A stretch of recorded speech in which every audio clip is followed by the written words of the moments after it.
Estaba conversando con un amigo que ya les voy a presentar y le decía que aprendí dos cosas muy importantes en la vida. Con Calderón de la Barca, que la vida es sueño, y con el padre Mateo Bautista, que la vida es duelo, ¿o no? Así es, Alicia. Así es, y porque son encuentros y despedidas. Y los duelos no son sueños solo, son realidades que hay que elaborar. ¿Por qué uno está preparado para nacer y teniendo la certeza de que un día va a morir, no está preparado para esto? Porque el hombre, varón y mujer, es un ser que se realiza y está en un camino de aprendizaje y tiene que introducir esas realidades. Pero las realidades del duelo nos cuestan, porque nos apegamos.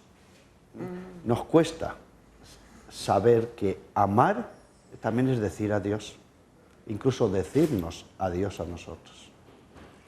Ahora uno eso tendría que aprenderlo desde que es pequeño, tendrían que enseñarlo en los colegios, porque uno vive apegado a todo, al hijo, a la pareja, a los afectos, ¿no es cierto? Como a partir de, o sea, y a veces para entender el desapego tiene que suceder una ruptura, ¿no es cierto? Tendríamos que aprenderlo desde la inteligencia emocional que tenemos casi desde los primeros meses de nuestra vida. Y de hecho, Dios nos ha preparado para eso.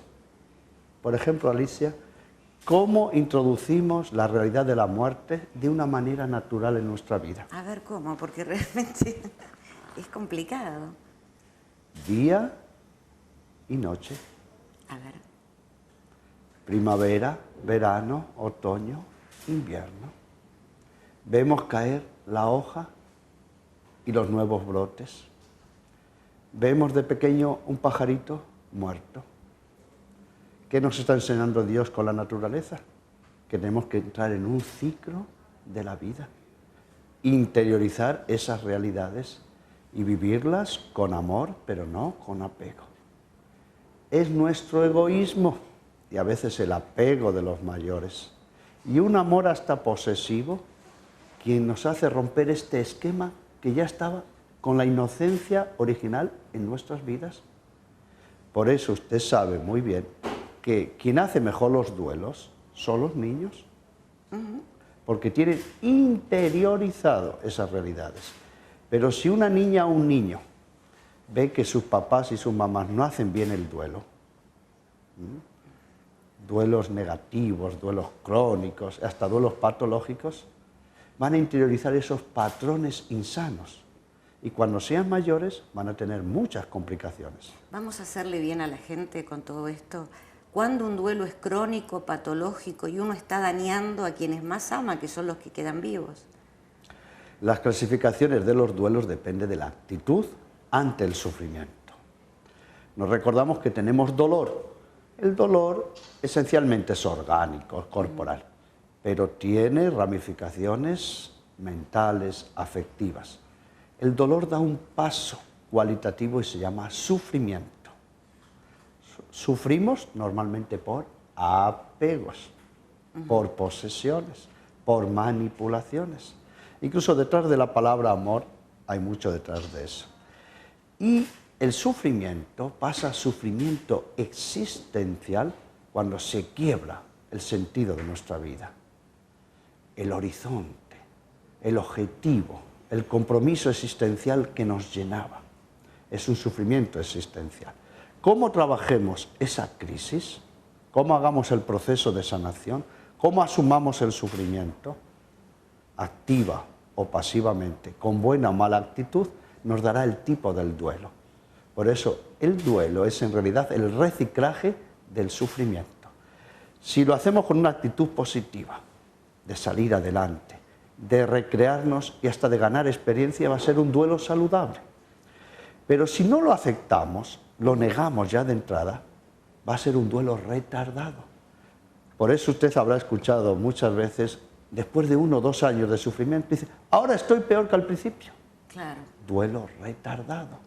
O gente que, por ejemplo, no se muda, no cambia el cuarto pero no solo por un duelo de muerte, sino a veces por duelo de un divorcio. Deja todo como está.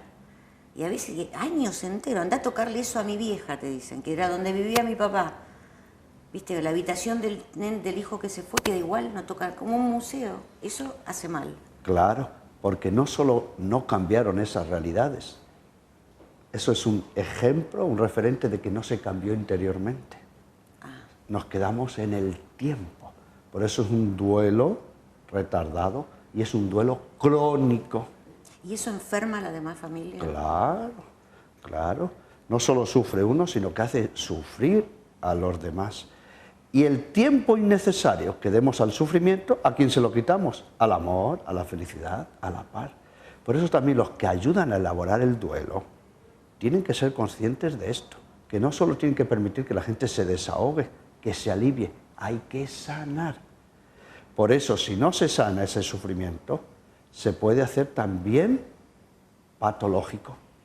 La persona se desestructura, hasta se desquicia, ya no sabe ni para qué vivir, perdió el norte de su existencia, vive incluso en un trastorno mental, muchas personas con depresión, incluso hay duelos que han llevado al suicidio. ¿Hay lealtad de duelo Hay una con el que se fue? Hay una mala lealtad. Sí, claro, pero existe. Sí, porque nosotros creemos en una idea insana, por eso este es otro capítulo. En el duelo hay que elaborar no solo la pena de dentro, no solo desahogarse, hay que superar muchas ideas insanas. Que si sufro más, quiero más al ser que se fue. ¿Cómo puedo estar alegre si se ha muerto mi ser querido? ¿Cómo puedo ir a una fiesta? Y por otro lado, los que nos ayudan en el duelo nos dicen, ¿cuál es el mejor homenaje que usted puede hacer a su ser querido? Que sea usted feliz. Los que saben ayudar en el duelo. Claro. Porque para ayudar no basta con querer, hay que saber. Claro. Hay mucha gente que de pronto, después de una pérdida, se entrega al servicio, a ser servidores, a ayudar a otros a salir del duelo. Sí, pero eso es ambivalente. Si ese servicio es para tapar el sufrimiento y no elaborar el duelo, a la larga trae malas consecuencias. Y no es un servicio desinteresado, no es un servicio noble, es un servicio que va a frustrar más y a la larga va a perjudicar a los ayudados. El sufrimiento no se puede ni esconder, ni tapar, ni retrasar, hay que asumirlo. ¿Cuál es el peor duelo en el que más se sufre? El que no se hace. Porque ya no hacerlo es hacerlo mal. Dicho de otra manera, nadie puede salir, Alicia, del sufrimiento si no entra. Lo que no se asume, no se supera. Lo que no se acepta, no se sana. Y permítame un ejemplo. Sí. Hay un duelo muy extraordinario, que es el duelo por suicidio. Y para mí, ¿cuál es el 50% de un proceso de sanación en un suicidio, en un duelo por suicidio? Que papá o mamá, si se suicidó el hijo, pueda decir, mi hijo se suicidó.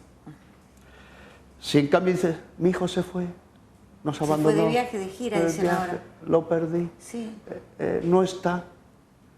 El lenguaje es muy importante, porque hablar claro es hablar sano, es hablar saludable. Y si digo, mi hijo se suicidó, me duele por dentro. Pero eso es sufrir sanamente para dejar de sufrir.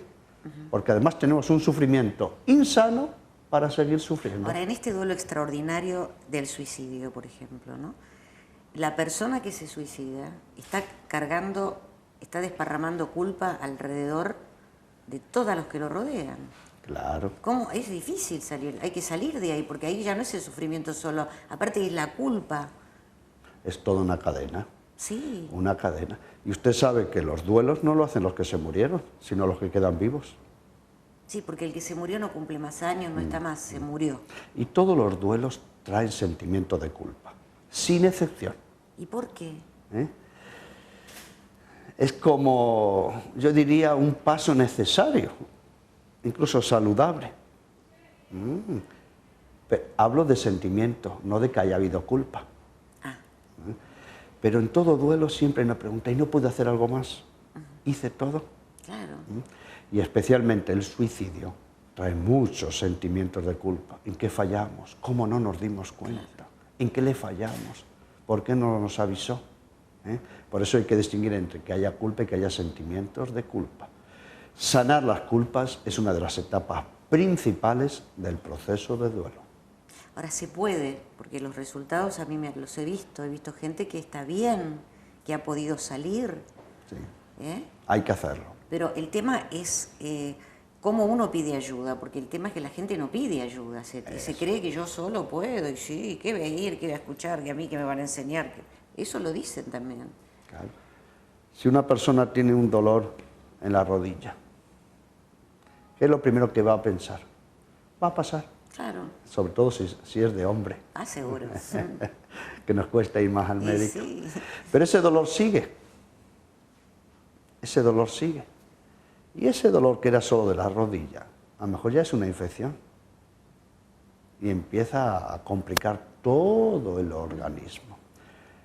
Lo mismo pasa con el sufrimiento. El sufrimiento no trabajado crece. Es un sufrimiento añadido. Y el sufrimiento nos hace autistas, nos mete en nosotros mismos. Nos desconecta. Es cosa mía. En esto también los hombres tenemos menos ventajas. Yo lo voy a superar por mí mismo. Esto lo arregla el tiempo. Y usted sabe que el tiempo no arregla nada. Es lo que hacemos con el tiempo.